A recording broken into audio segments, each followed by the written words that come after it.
Bonjour et bienvenue dans Pisser sous la douche ne suffira pas, l'émission qui fait avancer la réflexion pour mieux nourrir l'action. C'est une émission Time for the Planet, le mouvement citoyen qui rassemble 1 milliard pour créer 100 entreprises qui luttent à l'échelle mondiale contre le dérèglement climatique. Et comme Time for the Planet veut rassembler tout le monde, on choisit volontairement d'interviewer des personnes avec des points de vue variés, avec lesquels on n'est pas toujours d'accord, mais qui nous permettent d'affiner notre compréhension des enjeux climatiques. Donc c'est parti, chère Marie Eklund. Jeune mathématicienne et informaticienne, tu as rejoint un premier fonds d'investissement, Elaya. Tu as fait une magnifique opération financière en misant très tôt sur la start-up Criteo, qui s'est plus tard introduite sur le Nasdaq à New York. Tu as ensuite décidé en 2015 de créer ton propre fonds d'investissement Daphne et tu as également cofondé France Digital pour promouvoir l'économie numérique auprès des pouvoirs publics. Et tout récemment, tu as décidé de repartir à nouveau de zéro en créant un tout nouveau fonds d'investissement bien particulier qui s'appelle 2050 et dont tu vas nous parler aujourd'hui. Donc, avant de rentrer dans le vif du sujet, une petite question. Même si beaucoup de gens te connaissent et que je viens un petit peu d'éplucher ton CV, est-ce que tu peux nous dire des choses plus personnelles sur toi? Par exemple, où est-ce que tu as grandi, si tu as des enfants, ce qui t'anime dans la vie? Alors, j'ai grandi en France, mais aussi à Vancouver. Et en fait, ça a été très important dans ma vie pour plusieurs raisons. La première, c'est que je pense que ça m'a beaucoup reliée à la nature. Parce que sinon, j'ai grandi à Paris, tu vois, donc je suis une citadine, pardon. Mais j'ai fait 2 fois 1 an à Vancouver quand j'étais petite. Donc, ça a plusieurs conséquences. Donc, ce lien à la nature. Aussi, je parle très bien anglais et ça m'a beaucoup aidé par la suite. Parce que Vancouver, c'est la partie anglophone du Canada. Et puis, la dernière chose, c'est que je me suis habituée à être un peu multiculturelle. C'est-à-dire que mon père est ma mère est française et vient de Paris, mais mon père est norvégien corse.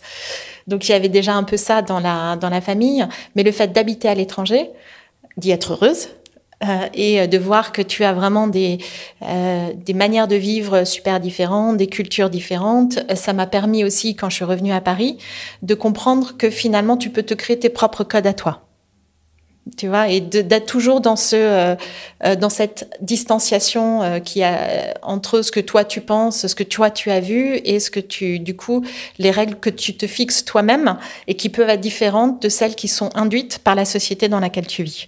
Et donc, je pense que cette multiculturalité-là, elle m'a beaucoup portée et puis ça a éveillé du coup une curiosité très forte. En fait, parce qu'une fois que tu as compris que c'était différent ailleurs, qu'il y avait des choses qui te correspondaient mieux, qu'il y avait des choses qui t'animaient, que ça te nourrissait de partout, moi, j'ai continué à creuser ça et je me suis rendu compte que c'était pas uniquement dans des pays différents qu'on pouvait trouver ça, mais aussi dans la même ville, t'as vraiment finalement des espèces de silos qu'on voit maintenant, c'est très caricaturé par les réseaux sociaux, ces histoires de bulles, etc.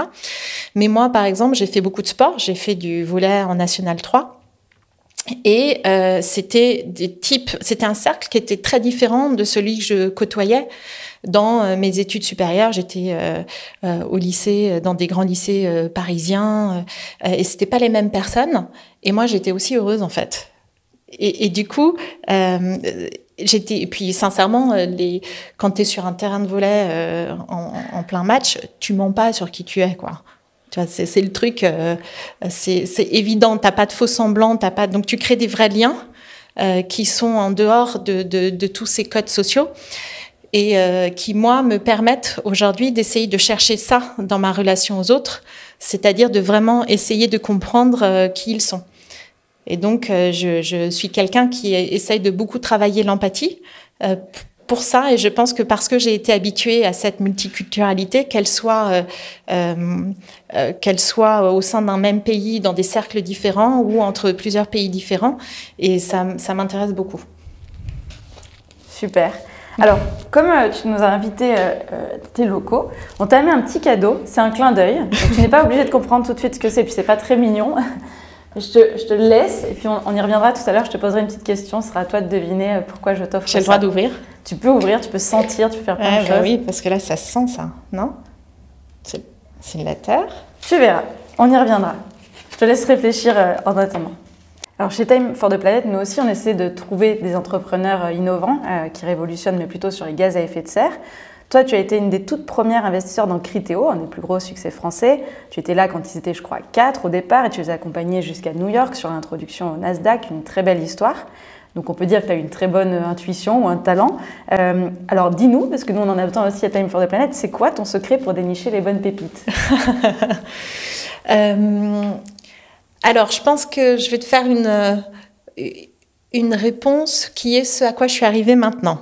Parce que sans doute que si tu m'avais posé cette question-là il y a 15 ans, il y a 10 ans ou il y a 5 ans, j'aurais pas fait la même réponse. Et je pense que ce que j'ai appris, c'est que l'investissement, c'est fondamentalement une allocation de ton temps. En vrai, c'est que, comme moi, la manière dont j'exerce ce métier, c'est de vraiment accompagner les entrepreneurs dans la réalisation de leur mission ou dans le développement de leur entreprise. Je le fais bien et je suis satisfaite de la manière dont je le fais quand j'arrive à dégager suffisamment de temps pour les entrepreneurs et que ce temps, il sert à quelque chose. Pour dénicher ce type de pépites, je me suis rendu compte que, quand tu es sur ce type de sujet-là, donc qui font que si dans 10 ans, la boîte, elle fonctionne, réellement, elle aura eu un impact hyper positif sur la société et que ça aura changé la donne, l'ambition, elle est là, en fait. Tu vois ? Et que par nature, on va gagner beaucoup d'argent si on y arrive, parce que ça aura transformé la société de manière super profonde et que du coup, dans un sens qui, toi, correspond à quelque chose qui te semble extrêmement positif, donc à nous de définir ce que ça veut dire, mais c'est une autre question. Mais en tout cas, c'est ça, c'est de se dire, on a besoin d'investir dans des entreprises qui ont ce niveau-là de transformation et d'ambition et être, nous, en adéquation avec. Et ce qui est très drôle, c'est que quand je raconte ça, après les gens me disent « Mais en fait, tu veux pas gagner d'argent ?» Et tu dis « Mais en fait, si tu fais le raisonnement inverse et que tu dis « J'investis pour gagner de l'argent », dès qu'il y a la moindre difficulté, en fait, quand tu es là pour l'argent et que tu vois finalement l'argent s'éloigner, tu commences à être angoissé. Tu commences à stresser, tu commences à te poser la question « Mais pourquoi j'ai fait ça ?» Mais tu vois, à douter de partout et à mal dormir la nuit, quoi, en fait. Alors que quand tu investis de la manière dont moi je fais, quelque part, je dors bien la nuit parce que même s'il y a toutes ces difficultés-là, je sais exactement pourquoi j'ai investi. Pourquoi tu es là? Et les entrepreneurs, je trouve qu'ils sont beaucoup plus résilients. Ils prennent beaucoup plus de risques, en fait, parce qu'ils trouvent les ressources au fond d'eux, vu qu'eux ne sont pas là pour l'argent non plus, pour arriver à trouver des solutions ou des innovations, parce que fondamentalement, ils veulent vraiment que ce truc-là, là-haut, ça marche, quoi. C'est plus grand qu'eux. Et ils sont pas à se dire, tu vois, là, j'ai un moyen beaucoup plus facile à côté qui me permettra de gagner plus d'argent. Tu vois, ils n'ont pas ce trade-off en tête, en fait. Et du coup, je les trouve souvent beaucoup plus ambitieux et puis résilients, quoi. Donc c'est plus facile de t'aligner avec eux. C'est plus facile de m'aligner et puis je pense que c'est une des rançons du succès pour bien investir justement. Très clair. Du coup, dénicher ces pépites, c'est ce que tu as fait au sein de ton dernier fonds qui s'appelle Daphne. Et tu as également donc cofondé France Digital. Et les deux traitaient tout particulièrement de la révolution numérique. Donc cette révolution, tu l'as vue, tu l'as accompagnée depuis le début finalement. Quel bilan tu fais aujourd'hui de cette vague du numérique ? La question qui vaut beaucoup d'argent. La question qui vaut beaucoup d'argent. Tu dis d'un point de vue, parce qu'il y a plein d'aspects. Il y en a un point de vue économique, il y a Est-ce que tu penses que cette révolution elle a été finalement positive ? Est-ce que tu l'as vue depuis le début ? Est-ce qu'à un moment elle a pris un mauvais chemin ? Alors ce que je pense, c'est qu'elle n'a profondément, en vrai, c'est qu'elle n'a pas de destination. D'accord. C'est-à-dire que tu vois, rien que le terme révolution numérique, où on est une entreprise, on va vouloir se transformer numériquement. En fait, c'est pas un objectif en soi. On n'en a rien à foutre d'être transformé numériquement ou d'être pas transformé numériquement. Tu vois, c'est pas un objectif en soi, en fait. C'est un moyen. C'est un moyen, exactement. Et donc, du coup, la question que tu poses, elle soulève l'utilisation. Quelle utilisation on a fait de ces technologies-là et pour quel résultat ? Exactement. Tu vois ? Et Et en réalité, c'est ça ce qu'on essaye de porter dans 2050, c'est de se dire d'abord on se fixe une destination en fait. Parce que si on est juste en train d'exploiter tout le potentiel des technologies ou tu vois et qu'on est soumis finalement à cette puissance-là, tout comme à la puissance de l'argent, etc., et qu'on ne se cale pas à une vraie descriptive de non, mais nous, on veut aller là-bas, en fait. Donc, le numérique, on va le mettre au service de ça. Eh bien, je pense que là, pour le coup, ça nous échappe complètement. Voilà. Et donc, ce que j'avais fait sur le numérique, pour essayer justement de réfléchir plus en profondeur et d'essayer d'orienter la révolution numérique à la construction d'une société plus juste, meilleure dans mes critères et c'est ce que j'avais essayé de porter comme projet au Conseil national du numérique quand j'avais pris la présidence de manière assez éphémère avec ce projet qui était Penser demain. Parce que je pense que l'une des raisons pour lesquelles on n'a pas donné cette destination numérique, c'est que il y a très peu de vision articulée de quelle est la société dans laquelle on veut vivre dans 10, 20, 30, 40, 50 ans. Que dès qu'on se projette vers le futur, en fait, il n'y a que de l'angoisse de partout. Tu vois, c'est-à-dire, on nous dit, même dans le numérique, tu dis, l'intelligence artificielle et les robots, ils vont bouffer tous les boulots, il n'y aura plus d'emplois. Tu te dis, le réchauffement climatique, évidemment, on va en parler après, etc. Mais donc, tu ne vois que des choses qui vont moins bien. Tu vois, et il n'y a pas un truc qui est un objectif assez précis qui permet de fédérer les énergies et de se dire, en fait, ensemble, on va arriver là. Voilà. Et que la société un peu idéale, tu vois, dans laquelle on a envie de vivre, voilà les caractéristiques qu'elles ont, voilà le bon équilibre, voilà le truc qui fait que on atteindra un certain équilibre qui fait que on rendra la Terre en bonne santé pour nos enfants, etc. Donc, il faut qu'on arrive là. Et du coup, c'était ça le projet, de se dire, ça nous manque dans la réflexion numérique. En réalité, c'est pas des principes d'éthique, de machin, de trucs, c'est on en fait quoi, en fait? On va aller où? Et du coup, c'était l'idée de Penser demain, c'était de se dire, on doit sortir du numérique, en fait, pour penser le numérique.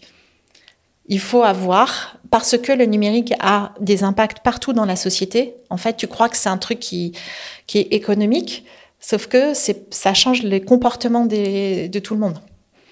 Et ça change nos usages, ça change nos relations sociales, ça change notre manière de consommer et donc la vie de quartier, parce que tu as reposé la question des petits commerces. Donc, qu'est-ce qu'une ville sans petits commerces qui fonctionnent?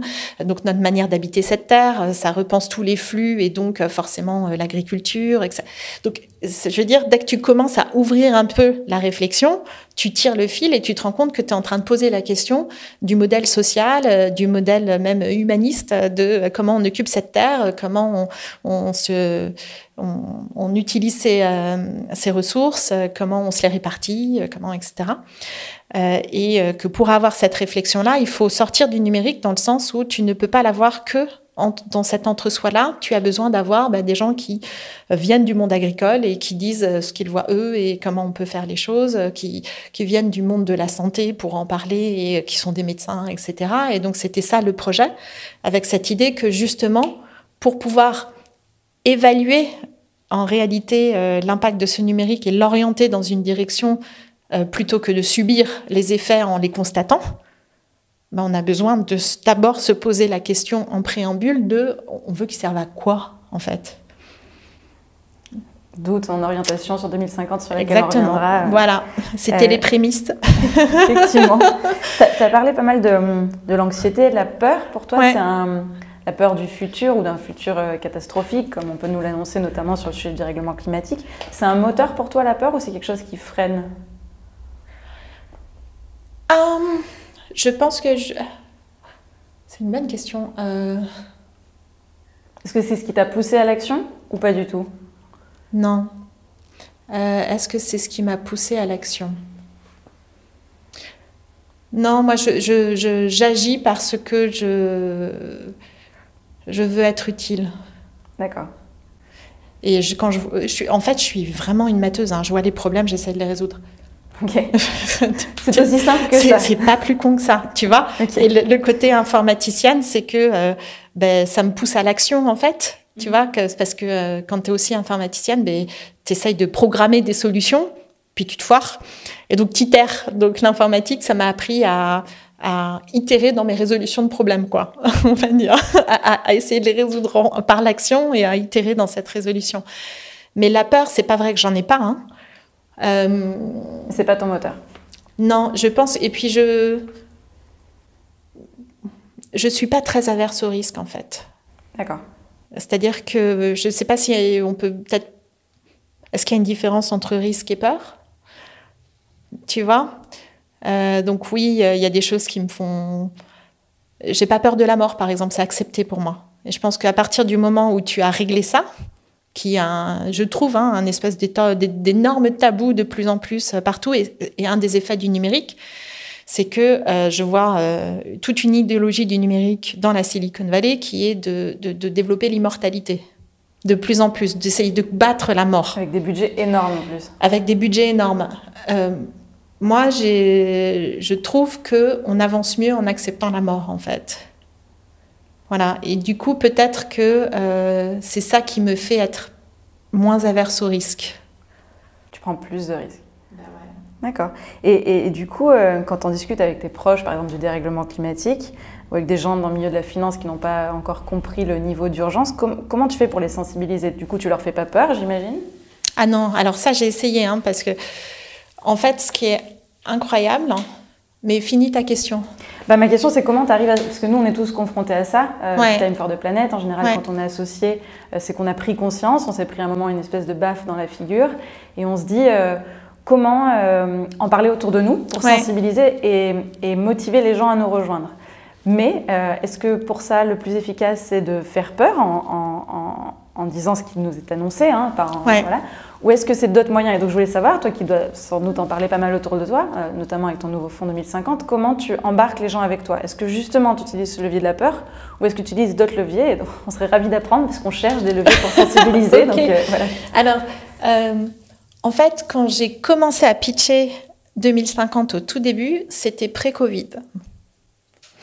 Et pré-Covid, aller expliquer que tu as besoin d'un modèle de financement radicalement différent parce que le système actuel, finalement, ne fait que perpétuer la trajectoire dans laquelle on est et que cette trajectoire-là, elle n'est pas viable à terme. C'est assez compliqué, ça. C'est-à-dire que du coup, j'avais creusé mon sujet, je pense que vous l'avez creusé aussi partout, de montrer que déjà d'un point de vue économique, ce n'est pas viable parce que, en fait, quand tu regardes ce qui se passe aux États-Unis, tu te rends compte que l'économie à laquelle ça aboutit est une économie non seulement d'oligopole, mais qui a... Il y a un super livre de Thomas Philippon que je vous conseille sur le sujet qui s'appelle The Great Reversal et qui montre qu'en fait, ce n'est plus une économie de marché libre. Les consommateurs, pour le panier un peu essentiel moyen américain, payent $300 de plus par mois que le consommateur européen. Parce que nous ne sommes plus dans un marché de libre concurrence aux US. La puissance de ces oligopoles-là a été telle que c'est au détriment de tout le monde. Et puis après, tu as plein d'exemples aussi sur le modèle social. Je veux dire, l'espérance de vie baisse aux US. C'est la première fois depuis des décennies. Donc quand tu regardes ça, moi j'avais tous les ingrédients pour montrer que à la fois ce n'était plus efficace d'un point de vue économique, d'un point de vue social et puis d'un point de vue environnemental évidemment. Et là mais j'avais déjà perdu tout le monde quoi. C'est-à-dire que en face de moi, comme j'étais documentée, etc. Mais je vois bien que c'est c'est une défense naturelle. Tu vois, et c'est normal en fait. C'est une défense naturelle que Et comment tu la passes, cette défense? Comment tu les embarques avec toi? La grande question maintenant, c'est que post-Covid, c'est beaucoup plus facile. J'arrête ça. Je n'en parle plus du tout. C'est admis, si tu veux maintenant, qu'il est temps d'innover et de tenter des choses alternatives qui peuvent montrer un schéma qui soit... différents et potentiellement plus alignés. Donc nous, c'est ce qu'on porte, c'est qu'on porte cette notion d'alignement, c'est-à-dire qu'on ne renonce pas au business. On essaye d'aligner le business avec les intérêts sociétaux, donc les intérêts de la société, et les intérêts environnementaux. Point. Et tu penses que la société, elle est prête aujourd'hui à cette On a parlé de la révolution numérique. Est-ce qu'il y a cette nouvelle révolution peut-être écologique qui est lancée? Est-ce que tu le vois? Est-ce que tu penses qu'elle va advenir? On en est où?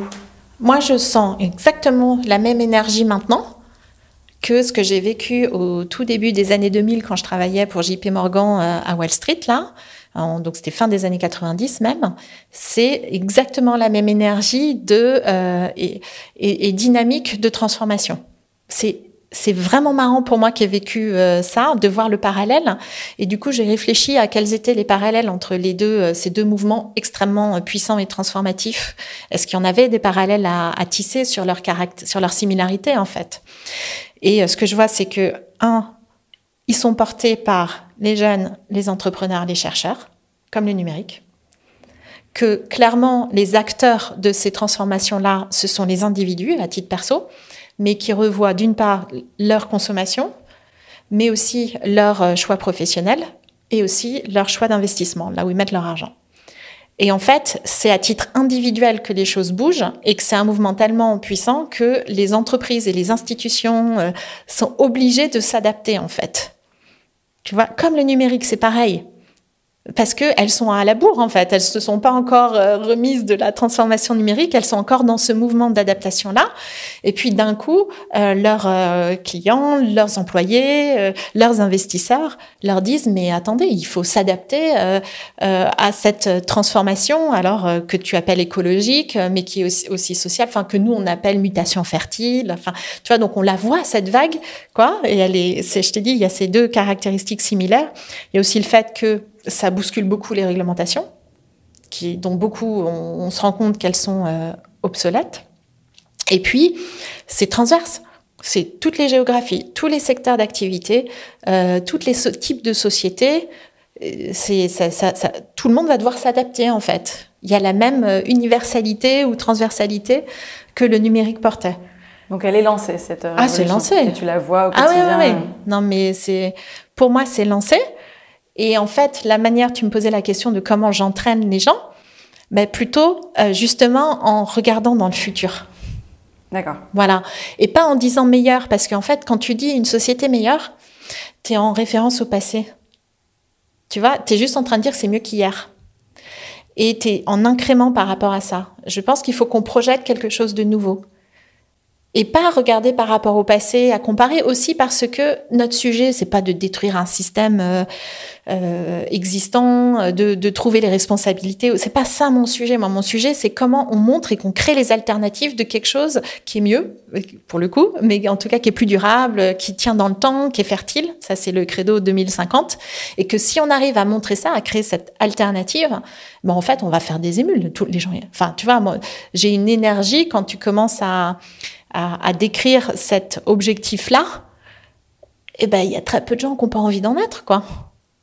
Tu vois, donc moi, je chope plus par cette idée de allons dans cette direction commune. Donc, tu montres le chemin, en fait. Voilà, vers exactement. Quelque chose de souhaitable et d'enviable pour embarquer. C'est exactement ça. C'est quoi ton regard sur ces fonds d'investissement traditionnels? Est-ce qu'ils sont dans le déni sur le sujet, par exemple, du climat, sur ce futur? C'est quoi le problème? Est-ce qu'il y a un problème avec ces fonds actuellement? Parce que tu as fait un autre modèle, donc j'imagine que tu considères que ce n'est pas un modèle qui fonctionne. C'est quoi tes critiques principales sur ces fonds? Ils fonctionnent très bien pour l'objectif qui a été donné. Moi, je change mon objectif, en fait. L'objectif donné, c'était l'argent, c'est ça? Voilà, c'est en termes de performance financière, ça marche très bien. Hein. Donc, ça, il n'y a pas de souci. Moi, les sujets qui, pour moi, sont les points de faiblesse du modèle, c'est que, on est en fait, tu induis dans ce que je t'ai dit, c'est que quand tu dis, bon, bah, vendre nos actions dans 5, 6, 7, 8 ans, eh bien, souvent, c'est gravé dans le marbre. C'est-à-dire que nous, les fonds, ils se finissent. Et donc, il y a une pression au niveau des entreprises pour pouvoir offrir la liquidité aux investisseurs. Rendre l'argent. Rendre l'argent. Et que donc, souvent, ça peut amener à vendre les entreprises de manière prématurée, par exemple. À ne pas accepter des modèles de développement plus longs. Et insister sur qu'ils gagnent beaucoup d'argent. Exactement. Et donc, le modèle tel qu'il a été aussi pensée et théorisée, tout le schéma idéologique vient de la Silicon Valley. Et ça a été pas mal modélisé par Peter Thiel dans un livre qui s'appelle Zero to One. Et en fait, la théorie derrière, c'est de se dire, on va financer des entreprises avec beaucoup d'argent, de manière à ce qu'elles ont un bon produit et le potentiel de devenir leader sur leur secteur. Et ce qu'on va faire, c'est qu'en leur donnant des moyens financiers largement supérieurs à leurs concurrents, on va acheter, entre guillemets, des parts de marché, devenir leader de fait et pouvoir à terme créer un monopole.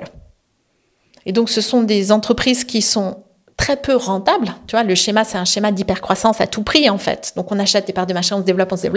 Et on a quelques exemples en tête actuellement. Voilà, donc tu as WeWork, tu as des trucs. Voilà, exactement. Une fois qu'on est dominant, à ce moment-là, on peut mettre le prix qu'on veut. Et là, on peut devenir rentable. Et ces schémas-là, moi, pourquoi je fais 2050, c'est que je trouve qu'ils sont aveugles à la performance environnementale et sociale. Ou en tout cas, comme d'habitude, aveugles et caricaturales, mais en tout cas, ils n'y font pas assez attention. Et que quand on sait ce que l'on sait, comme moi, je sais ce que je sais maintenant sur le réchauffement climatique, sur les enjeux auxquels on fait face, je me dis, on a besoin de changer les paramètres et les axiomes de base de ce modèle-là si on veut créer des entreprises qui peuvent permettre de résoudre ces problèmes-là. Du coup, c'est de là, c'est de ce constat-là, en se disant, je ne vais pas faire un fonds d'impact, mais je veux faire quelque chose qui mise sur cette transformation globale de l'économie, qui est né 2050 ? Tout à fait. C'est exactement ça. Donc, c'est né de ce constat-là. C'est aussi né du constat qu'il fallait une destination et qu'à l'argent, pas uniquement au numérique, en fait. Quand j'avais fait ce projet Penser demain pour le Conseil national du numérique, ça dessinait une stratégie de à quoi est-ce qu'on veut mettre, on veut mettre le numérique au service de quoi. Mais pour moi, c'était une stratégie d'investissement. C'est l'argent, tu veux le mettre au service de quoi? Et donc, si tu as cette idée de cette boussole, tu vas te dire, en fait, moi, je veux aller par là. Et c'est beaucoup plus facile. Et donc, ça, c'est ce que nous, on dit en disant, on veut un futur fertile, donc qui soit productif, mais qui soit aussi évolutif, naturellement, à la fois aux changements environnementaux, mais aux changements sociaux et aux changements technologiques, et aussi inclusif. Qu'on sorte un peu de cette idée one size fits all, d'industrialisation, de standardisation, mais plutôt d'englober, parce que je crois vraiment que une grande partie des solutions viendront de ce mouvement-là, de se dire que chacun, en fait, peut, dans sa singularité, trouver sa place et contribuer à l'évolution du tout, quoi. D'accord. Alors, c'est le moment de prendre le petit objet que je t'ai amené. Est-ce que tu devines C'est de l'engrais naturel, c'est ça? C'est de l'engrais, tout à fait. Ah, trop bien. Parce qu'effectivement, j'avais découvert que ton monde meilleur, c'est un monde fertile. Ouais. C'est quoi les chantiers essentiels pour créer ce futur fertile? Est-ce que c'est misé sur l'agriculture, justement? Est-ce que c'est la santé? Est-ce qu'il y a des chantiers particuliers auxquels vous attachez? T'en as cité deux. En fait, on s'est dit, et ça, c'est une des choses que j'ai réalisé, c'est qu'en réalité, on a été habitué à penser de manière très locale. Et je pense que c'est l'une des raisons pour lesquelles on n'a pas vu, on n'a pas compris. En fait, c'est que on a une éducation qui nous spécialise dans plein de sujets et qui nous concentre à des endroits, etc. Donc, du coup, il y a plein de sujets où, en fait, tu as besoin d'avoir une approche holistique. C'est-à-dire que c'est pas uniquement d'investir dans l'agriculture qui est intéressant, c'est de se dire qu'est-ce qui fait, en analysant toute la chaîne de valeur de l'agriculture, qu'en réalité, il y a des nœuds de partout qui l'empêchent de transitionner vers une industrie plus fertile. Parce que quand tu regardes, ça a été suroptimisé pour un modèle particulier, mais du coup, on a des problèmes à régler au niveau du foncier, quelle allocation des terres. Tu as un problème à régler au niveau des semences, tu as un problème à régler au niveau de la formation des agriculteurs, parce qu'en fait, si tu veux faire en sorte qu'ils puissent mettre en place des techniques de résilience au changement climatique, mais en fait, ça s'intègre dans la compréhension de ce qui est en train de se passer, dans un rapport à la terre qui n'est pas le même que ce qui avait été enseigné dans le passé, etc. Donc, tu as un sujet de formation, il y a un sujet d'équation économique. De toute manière, tant que ils ne gagneront... Enfin, tu vois, comment est-ce qu'on fait en sorte que c'est un métier où on recommence à bien gagner sa vie ou à pouvoir faire en sorte d'investir et de faire toutes ces choses-là. Tu as un sujet sur toute la partie conseil aux agriculteurs. Parce qu'aujourd'hui, il y a beaucoup de conseillers des producteurs agricoles qui sont payés en commission de gestion sur des intrants ou sur des produits phytosanitaires. Donc, si l'idée, c'est de réduire, faut peut-être repenser le modèle économique de ces techniciens-là sur la filière de transformation, la filière de distribution, toute la filière de gaspillage. Donc, si tu comprends pas tout le truc, en fait, comment est-ce que tu fais en sorte d'arriver à trouver non seulement les bonnes entreprises dans lesquelles investir, mais aussi de créer un effet d'entraînement pour que chacun pour que ça puisse être une évolution de toute la filière. Parce que si on bouge que la distribution et la transformation et que la production ne suit pas, on n'a rien réglé en fait. Et en fait, ce qui est là où je disais, on a un sujet holistique, c'est que quand tu commences à creuser ça déjà, tu te dis en fait, dès que je déterre un truc là et que je comprends comment ça se passe, je vois l'impact que ça a sur tel autre truc sur juste la filière agré. Mais après, tu te rends compte que ça induit beaucoup de questions sur, par exemple, la manière dont on habite la terre, sur l'habitat. Parce que si on doit dédier une partie significative de nos terres à de l'agriculture dans les années qui viennent et plus que ce qu'on a aujourd'hui, alors que tout le mouvement est en sens inverse, comment on fait? Comment on habite la Terre, sachant que quand tu suis les projections, en 2050, on est 10 milliards. Donc, en fait, quand tu tires un truc, tu en ressors plein d'autres. Donc, tout ça pour dire que nous, nos 5 domaines d'investissement prioritaires, en fait, ils sont très généralistes, entre guillemets, mais c'est parce que on a bien compris qu'en réalité, on allait avoir besoin d'agir un peu à tous les niveaux. Parce que tout est imbriqué. Parce que tout est imbriqué en vrai. Alors, est-ce que tu peux nous donner un ou deux exemples d'entreprises que tu trouves justement pas du tout alignées aujourd'hui, qui existent, pas des entreprises jeunes, mais voilà, et d'autres entreprises qui se sont créées où tu n'as pas forcément investi dedans, mais qui sont déjà alignées, des choses que tu admires déjà, où tu dis, eux, ils ont compris cet alignement-là. Oui, alors... l'exemple que j'aime beaucoup citer, donc comme ça, tu vois,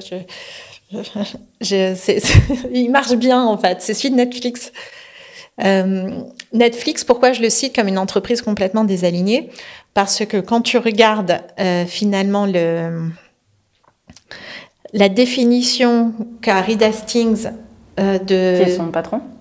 Oui, qui est le CEO, le patron, donc le PDG de Netflix. Reed Hastings dit « Mon principal concurrent, c'est le sommeil ». Et donc, nous, ce contre quoi on lutte, c'est sur le fait que quand tu es fatigué, en fait, tu vas pas te coucher, tu vas regarder un épisode de plus. Il se trouve que quand il a dit ça, tu vois, quand j'ai lu ça dans une interview, etc., je venais de finir un livre qui s'appelle « Pourquoi nous dormons ?» de Matthew Walker et qui décortique à quel point le sommeil, c'est vital pour les gens et que le fait qu'on ait perdu une demi-heure de sommeil moyen sur les 10-15 dernières années, en fait, c'était un problème de santé publique. Qu'il y avait plus d'accidents de la route, que tu avais beaucoup plus d'accidents cardiovasculaires, que tu avais beaucoup plus de dépression, tu vois.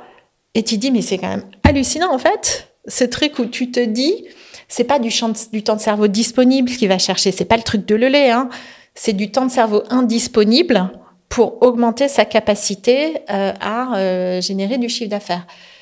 Et donc, c'est là où je trouve, tu vois, la tension, où tu te dis, mais en réalité, tu es vraiment en train de motiver tout le monde pour faire en sorte que toi, tu gagnes plus d'argent, mais au détriment non seulement de la santé individuelle de tes clients, mais aussi de la société dans son ensemble. Parce que si tout le monde fait ça, on a un sujet. Ça a des coûts voilà. économiques, sociaux. Ça a des coûts, exactement. Et donc, il y a ça, j'aime bien parce que c'est frontal un peu comme exemple, tu vois. Et c'est pas un exemple, si tu le prends comme ça te choque pas. C'est quand je prends le temps d'expliquer en me disant, mais tu te rends compte ce que ça veut dire? Et tu dis, ouais, mais non, mais de toute manière, chacun a son libre arbitre et tout. Fine. Mais là, tu vois bien qu'en tout cas, il a un intérêt économique qui va contre. Voilà. Après, chacun fait ce qu'il veut, mais ça va contre. C'est pas aligné, en fait. Et après, un contre-courant, toutes les sociétés qui sont, par exemple, pour allonger, pour recycler les produits, pour Too Good To Go pour le gaspillage alimentaire. Quand ton modèle économique il est aligné avec le fait que ça crée de la valeur pour le commun, là c'est beaucoup mieux en fait. D'accord. Donc il en existe déjà. Ah oui, il en existe déjà, bien sûr, bien sûr, bien sûr. Il faut les détecter et les accélérer. Concrètement, tu as créé donc avec 2050, un peu comme ce qu'on nous on a fait avec Time for the Planet, un espèce de nouvel objet conceptuel, une nouvelle sorte de fonds d'investissement. Est-ce que tu peux nous expliquer les différences entre un fonds d'investissement traditionnel, comme tu nous l'as décrit tout à l'heure, et 2050? C'est quoi les caractéristiques qui te disent? Alors, il y en a 3 profondes. La première, c'est que la société elle-même 2050, donc en fait, quand tu as un fonds, il est géré par une société de gestion. C'est elle qui va demander l'agrément à l'AMF, c'est là où il y a l'équipe. Et en fait, on a juste après, on gère des fonds sous un format, c'est une personnalité morale, un fonds d'investissement, mais fondamentalement, il y a une SAS, une société qui est la société de gestion. Chez 2050, cette société de gestion-là, elle est détenue à 100% par un fonds de pérennité. Alors, c'est quoi un fonds de pérennité? Alors, un fonds de pérennité, c'est un instrument tout nouveau. Ça a été créé par la loi Pacte 2019 dans le grand mouvement des entreprises à mission. C'est un organe pur de gouvernance, voilà, qui n'a pas de vocation philanthropique. C'est neutre, en fait. C'est juste de la gouvernance. Et donc, il ne touche pas de dividendes. Il n'y a pas de flux financier entre la société de gestion et ce fonds de pérennité. Donc, c'est un organe de gouvernance dans lequel il y a un conseil d'administration qui a pour unique vocation de veiller à l'accomplissement de la mission de 2050, son développement économique, sa pérennité et le fait qu'on ne dévie pas, quoi. Voilà. Et donc, c'est cet organe de gouvernance, là où c'est très novateur, c'est que d'habitude, ces sociétés de gestion, c'est ce qu'on appelle, c'est des associés, en fait. Donc, c'est des partnerships comme les avocats, etc. Et donc, ils sont très indépendants, un peu maîtres chez eux. Et avec un vrai incentive, un vrai intéressement financier, merci, à ce que la société en elle-même gère de plus en plus d'argent parce que ça crée de la valeur, ça crée une rente, en fait. Donc, nous, on a cassé ça en le faisant détenir par ce fonds de pérennité et en voulant à tout prix avoir une gouvernance écosystémique. C'est-à-dire qu'au board, donc qui valide des choses comme le budget de l'entreprise, le fait que le président reste ou les gérants sont oui, c'est ça, les gérants sont les bons, etc. Donc il valide, c'est vraiment un organe assez stratégique. Et il est composé de plusieurs collèges. Donc un collège pour les gens de l'équipe, les salariés, etc. Un autre pour les fondateurs de 2050, un autre pour les investisseurs de 2050 du fonds, un autre pour les gens qu'on finance, donc les entrepreneurs qu'on finance et les porteurs de projets communs. Et puis, on va travailler avec un premier cercle en modèle un peu décentralisé. Vous y arrivez extrêmement bien. On va essayer, nous, à notre échelle, de le faire aussi, de manière d'avoir ce premier cercle resserré sur lequel on peut s'appuyer pour essayer de scaler à l'international, de bien comprendre aussi tous les enjeux, par exemple, tout le fait d'avoir été creusé tous les sujets agricoles. Bon, ben, ça prend du temps et on s'appuie sur un réseau d'experts pour y arriver, qui sont impliqués dans 2050, etc. Donc, ils sont aussi représentés au board. Donc, il y a vraiment un board avec un écosystème et avec plein de gens représentés, ce qui ne se fait pas du tout dans les fonds d'investissement traditionnels. Voilà. Et donc, qui est vraiment avec l'idée qu'on a envie que les décisions qui soient prises là-haut, au niveau stratégique, eh bien, en fait, toutes les parties prenantes de 2050 puissent y contribuer. Et que donc, si on arrive à se mettre d'accord là-haut, c'est que c'est vraiment ce qu'il y a de mieux pour l'intégralité de l'écosystème 2050. Donc ça, c'est la première grande nouveauté. Deuxième grande nouveauté, c'est que le fonds lui-même, j'avais dit que tout à l'heure qu'il avait une durée finie. Là, il est infini. Enfin, il fait 99 ans. Justement, pour se donner du temps, pour pouvoir investir sur le temps long, mais aussi pour pouvoir se donner plus de liberté, à la fois au niveau des entrepreneurs, parce que on n'arrive pas avec des contraintes temporelles, etc., pour vendre nos actions au sein de leurs entreprises, mais aussi au niveau de nos investisseurs, parce que ce qu'on va essayer de faire, c'est plutôt de créer l'espace et et les outils pour vendre les parts du fonds. Qu'est-ce que ça veut dire? Ça veut dire qu'on va faire comme si on cotait le fonds. Comme si tu le mettais en bourse. Voilà. Sauf que c'est pas sur la bourse avec les exigences court terme, etc. C'est sur des plateformes où, en fait, tu n'as pas tu vends de gré à gré. Tu vends d'une personne à une autre. Donc, ce que tu veux dire, c'est que tes investisseurs dans ton fonds, ils pourront mettre l'argent quand ils veulent et le récupérer quand ils veulent. Et tu leur dis pas, je vous le rends dans 7 ans. Je vous le dis, vous pouvez racheter des parts. Voilà, vous restez pendant 5 ans sans vendre, ça c'est sûr. Voilà, mais après, vous pouvez vendre 20% de vos parts tous les ans sur cette plateforme qu'on vous met à disposition et sur lequel on va nous essayer de trouver des acquéreurs, en fait. Voilà. Et il va y avoir des gens qui vont vouloir acheter, des gens qui vont vouloir vendre, mais ce n'est pas orchestré en temps réel par la bourse avec un prix, etc. C'est du gré à gré, quoi. Mais ça permet que tu n'aies pas un délai final, justement. Exactement. Où à un moment, il faut avoir tout vendu et puis il faut rendre l'argent. Exactement. C'est tout ça. Et ça permet aussi pour nous de dire que nos investisseurs, ils sont moins liés, parce que j'ai beau dire c'est court terme pour les entrepreneurs qu'on reste 6-7 ans, n'empêche que ça fait des fonds à 10-12 ans, c'est long, hein. Quand tu as investi dans un fonds, attendre 10-12 ans pour revoir l'argent, alors que des fois on en a besoin, par exemple. Donc c'est aussi, ça permet d'offrir de la liberté à la fois aux entrepreneurs et aux investisseurs. Donc le grand pari, c'est de créer cette couche d'échange, en fait, au niveau du fonds. Ok, la troisième caractéristique? La troisième, c'est d'investir dans les communs. Et donc d'avoir ce raisonnement écosystémique quand on prend un sujet, donc sur l'agriculture, de penser toute la chaîne de valeur. Et on voit bien quand on décortique et quand on creuse tous ces sujets, qu'en fait, il y a des problèmes qui vont pouvoir être réglés par des entreprises, mais il y en a d'autres pas du tout. Et que pour les autres, pas du tout. Genre, comment est-ce qu'on peut arriver à accélérer la formation de tous les producteurs agricoles sur tel ou tel sujet, ou comment... Eh bien, en fait, il y a besoin de financer du commun stratégique, parce que si on le fait pas, on va avoir vachement de mal à avoir cet effet d'entraînement sur toute la filière, quoi.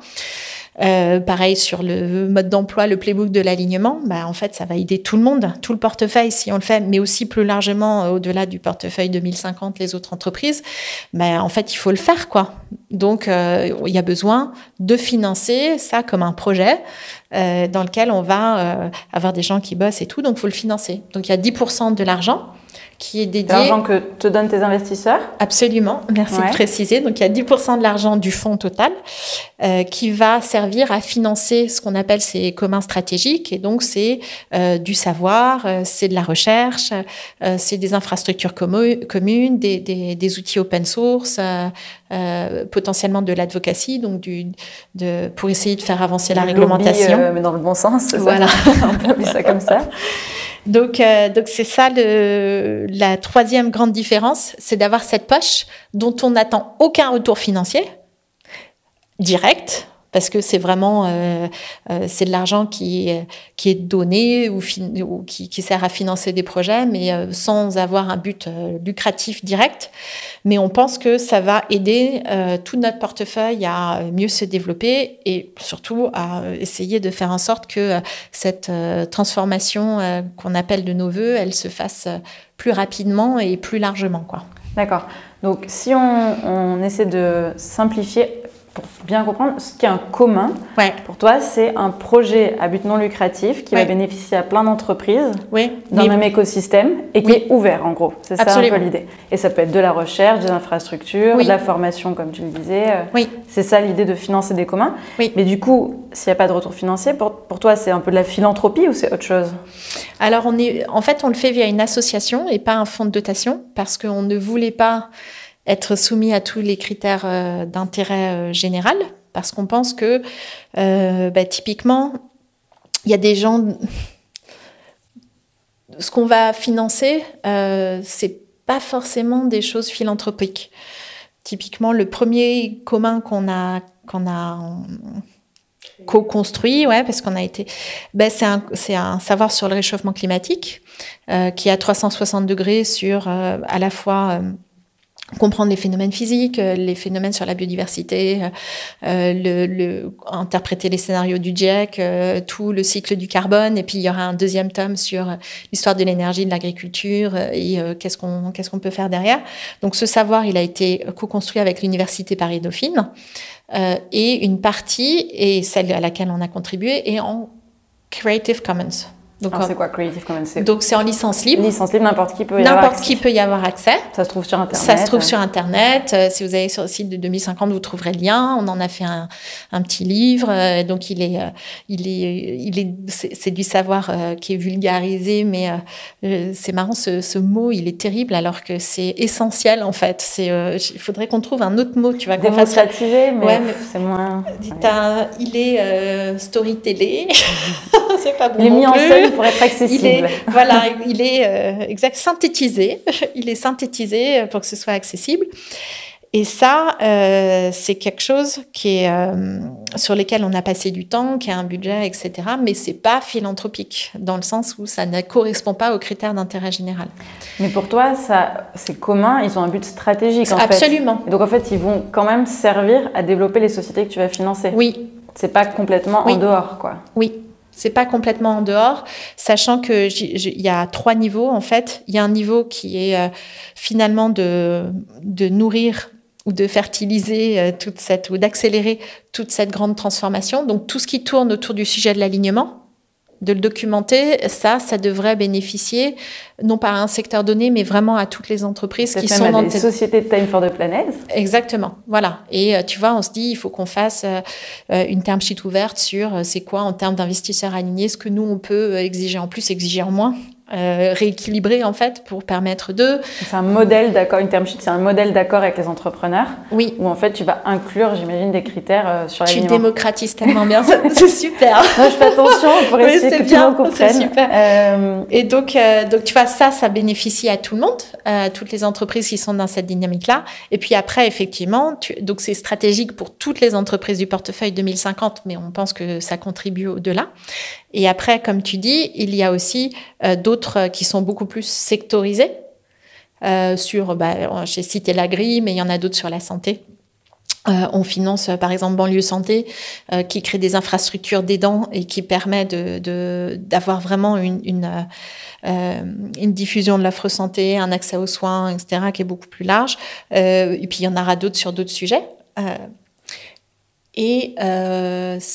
Ce qui est intéressant, c'est que tu te rends compte quand tu commences à creuser le sujet des communs stratégisés, qu'en réalité, les grands succès du numérique, ils l'ont tous fait. Tu peux nous expliquer ? Par exemple, on ne le sait pas beaucoup, mais Tesla a...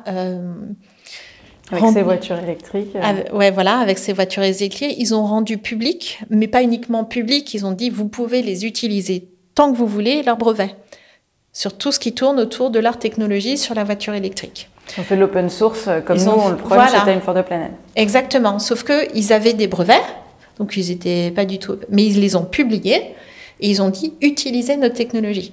Et pourquoi ils ont fait ça ? C'était pas de la philanthropie, on imagine ? Absolument pas. Ils ont fait ça parce que ça permet de donner un coup d'accélérateur gigantesque à toute l'industrie de la voiture électrique et d'être sûr que leurs technologies sont les technologies de référence.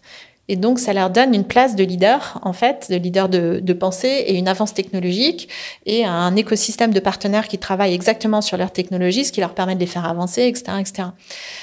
Et donc, du coup, c'est par exemple ça, mais quand on regarde Microsoft qui rachète GitHub pour à peu près 8 milliards de dollars, donc GitHub, c'est une communauté de développeurs open source, eh bien, c'est pour être sûr qu'on continue à avoir la communauté open source qui travaille sur les technologies Microsoft et qui continue à alimenter l'écosystème Microsoft.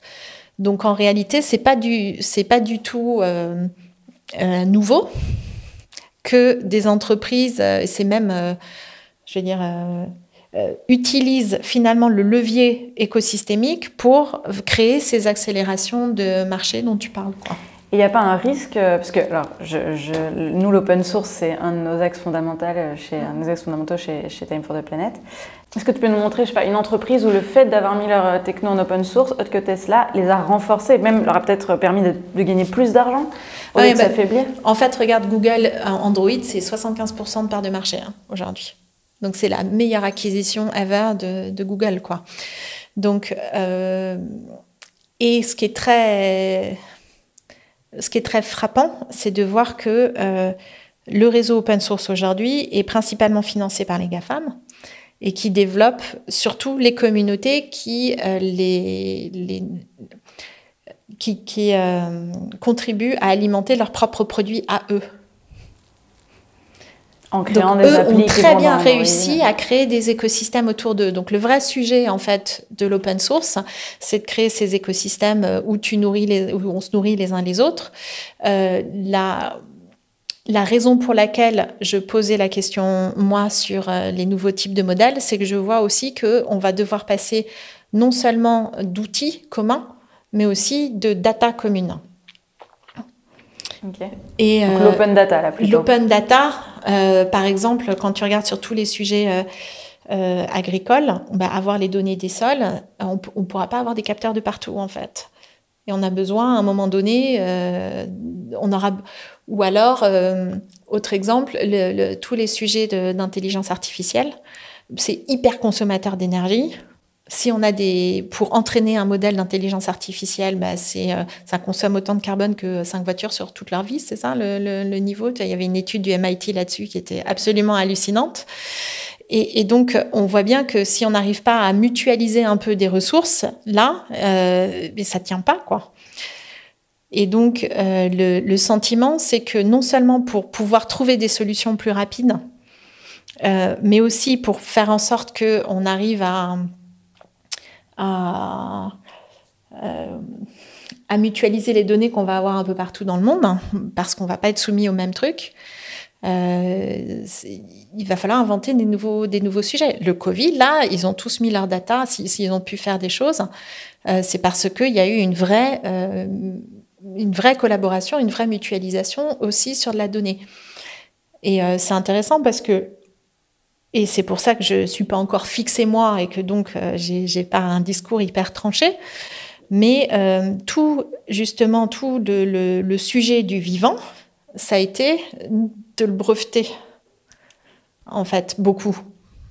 Tu vois, c'est BASF qui a 44% de brevets sur tous les organismes marins exploitables, connus. Enfin, c'est un sujet de propriété intellectuelle très fort et il me semble qu'on arrivera à créer des solutions et des entreprises qui sont alignées si on arrive aussi à inventer des modèles de propriété qui certes rémunèrent les entreprises pour le travail qu'elles font, mais qui aussi en font bénéficier leur propre écosystème et qui préservent du commun, quoi. Et donc j'ai du mal à mettre des mots dessus parce que je vois bien que ça va être des choses sur lesquelles on va devoir innover, mais c'est très clair qu'on ne peut plus rester dans un truc aussi c'est cette force écosystémique, il va falloir qu'on la cultive, quoi. Pour construire un futur fertile. Ouais. C'est parfait. Je sais pas, mais vous faites beaucoup de communs, donc je sais pas où vous en êtes de cette réflexion-là. On mise beaucoup sur l'open source, en disant qu'on veut pas créer 100 entreprises, mais 100 marchés mondiaux, parce qu'on a un enjeu de rapidité et de partager la R&D, et de se dire que en fait, le brevet ralentirait, là où quand on veut créer un marché tout de suite, effectivement, autant devenir un acteur de référence en donnant les solutions. Ouais, comme Tesla, quoi. Exactement comme Tesla, en se disant... les brevets ont plein de bonnes raisons d'être quand on a le temps, quand on a 10 générations pour résoudre un problème, vu le niveau et l'urgence du problème, et qu'on n'a qu'une génération pour le résoudre. Absolument. Il faut aller beaucoup plus vite, quitte à se créer. Et vous avez posé la question des data ou pas? Alors, on va aussi miser sur l'open data, absolument, voilà. Au fur et à mesure. Donc oui, les communs, c'est quelque chose qu'on a vraiment en commun avec 2050, j'ai même pas fait exprès. Ok, c'est hyper clair. Donc quelques petites questions pour finir. Donc chez Time for the Planet, on est résolument optimiste. Pour toi, c'est quoi les raisons de se dire que non, tout n'est pas foutu? Regarde l'échange qu'on a là. Moi, cette discussion-là, il y a 5 ans, je l'avais pas. Okay. Tu vois, c'est sûr.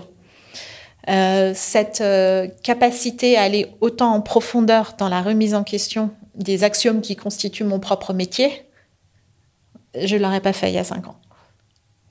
Tu vois, donc ce que je dis juste, c'est que quand je vois moi la manière dont j'ai pu finalement me transformer toute seule, si tu veux, en réalisant tout ça et en cherchant et en creusant, et l'engouement que ça suscite, tu vois, alors que tu vois notre discussion sur les communs, où on voit bien qu'il y a des pistes qui se dessinent, mais on n'est pas encore... c'est comme ça que ça va se passer. C'est émergent et en même temps, il y a plein de choses qui émergent en même temps. Exactement. Mais par contre, il y a un enthousiasme, il y a cette énergie que je retrouve, moi, de ce que j'avais connu au tout début du numérique, qui porte, quoi. Et puis, il y a une vraie radicalité dans les réponses apportées, mais au bon sens du terme, parce qu'on a compris que si on ne reposait pas la question des hypothèses de base, en fait, des axiomes, on n'y arriverait pas, on reproduirait la même chose. Et tu vois, ce que vous faites, vous, c'est quand même extrêmement innovant aussi. Hein. C'était un peu ma question. Qu'est-ce que tu penses de Time for the Planet maintenant que tu as découvert un peu le modèle ? C'est radicalement innovant, ce qui est super. C'est sur un besoin qui est... maintenant que moi, j'ai lu le recours sur l'échauffement climatique, donc je sais à quel point le sujet des gaz à effet de serre est au cœur de notre... Je sais 2 choses. Je sais à quel point c'est au cœur du problème, et je sais aussi à quel point c'est un gros problème. C'est-à-dire que quand tu commences à creuser les sujets carbone, tu te rends compte des tailles critiques, tu vois, et des tailles en jeu, et donc de la puissance qu'il va falloir déployer pour arriver à inverser la courbe, et du temps qu'il va falloir pour ça, parce qu'on est dans un modèle complètement inertiel. Et donc la rapidité dont tu parles et comment dire, le fait que ça doit être un mouvement puissant et pas uniquement rapide, c'est clair, quoi. Donc, ce qui est très fort dans ce que vous faites, c'est pas uniquement le produit financier lui-même, le sujet du gaz à émission, des gaz à effet de serre et d'avoir résolument accepté qu'il n'y aurait pas de performance financière, mais une performance carbone, enfin, en tout cas, une performance équivalente. Et une performance planète, quoi, pure planète en équivalent de CO2 économisé dans l'atmosphère, ou capturé, ou disons économisé pour comprendre le capturé, le non émis. Mais c'est aussi le fait d'avoir réuni déjà 16 000 personnes en, tu me disais tout à l'heure, 1 an, 3 mois. C'est massif, tu vois. Donc d'arriver à fédérer ça et du coup d'avoir cet impact d'une part culturel mais aussi écosystémique, ça permet d'avoir finalement une action qui est plus puissante, qui est plus résiliente, qui est plus riche, qui se prête, quoi. Est-ce que ce serait pas un peu fertile ? Si. Je vous surveille sur l'alignement. Et on va essayer de faire plein de petits ensemble. Génial. Bon Marie, merci beaucoup pour cette interview. On a un dernier petit rituel. Je te présente notre livre d'or. Ouais. Le but, c'est que tu nous marques un petit mot d'encouragement pour Time for the Planet. Donc, on te laisse sortir ta plus belle plume. Time for a fertile planet. Merci pour l'énergie, pour l'audace, pour cette dynamique commune. Ensemble et vers 2050. Merci. Merci beaucoup.